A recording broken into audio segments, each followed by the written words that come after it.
हाँ, now students यहाँ पर हम देखेंगे कि ट्रांसफ़र फंक्शन कैसे निकालना। तो ये न्यूमेरिकल दिया है, इसमें ये समिंग पॉइंट है, ये समिंग पॉइंट है और ये सभी फॉरवर्ड पाथ में जा रहे हैं, तो इसको गेन बोलेंगे, फॉरवर्ड गेन।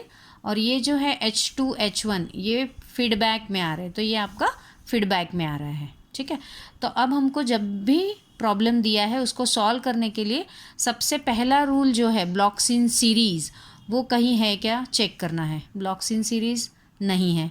फिर सेकंड देखना है ब्लॉक्स इन पैरेलल है क्या, कहीं ब्लॉक्स इन पैरेलल भी नहीं दिख रहा है। फिर थर्ड हमको देखना है कि थर्ड रूल है एलिमिनेट फीडबैक लूप, तो एलिमिनेट फीडबैक लूप ये एक दिख रहा है।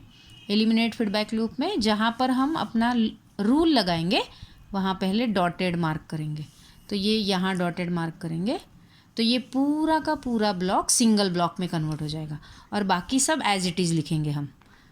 यहाँ पर summing point as it is लिखेंगे, फिर बाद में हमारा G1 है, G1 एज इट इज़।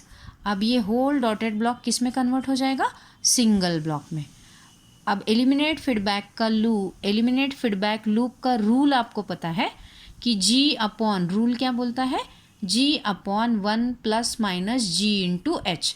तो अभी यहाँ पर G के जगह पे क्या है, G2, तो G2 अपॉन 1 और प्लस या माइनस साइन किस पे डिपेंड है, यहाँ पर। अगर यहाँ साइन माइनस है तो आपको साइन यहाँ प्लस लेना पड़ता है, तो G इंटू H, तो G के जगह पे है G2 और H के जगह पे है H2 and rest of the figure will be as it is. ये C ऑफ S है, ये पूरा कन्वर्ट हो गया। अब ये बचा है, तो यहाँ पर आपने ड्रॉ कर लिया H1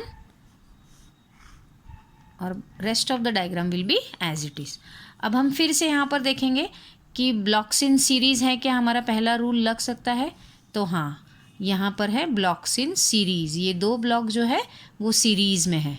तो यहाँ पर आपको ऐसे लिखना है हर time, by applying rule 1, by applying rule 1 blocks in series.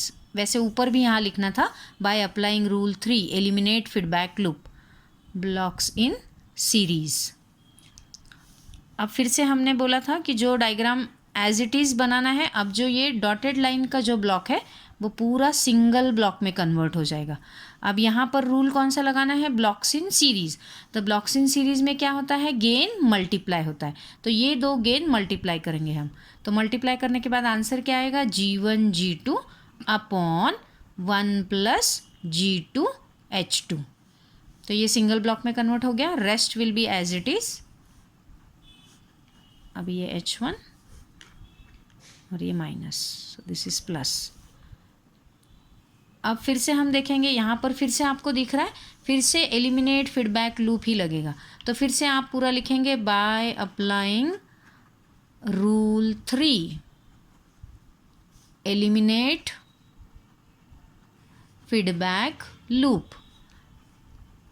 Eliminate feedback loop करते हैं तो कैसा, फिर से वही formula G upon 1 plus G into H।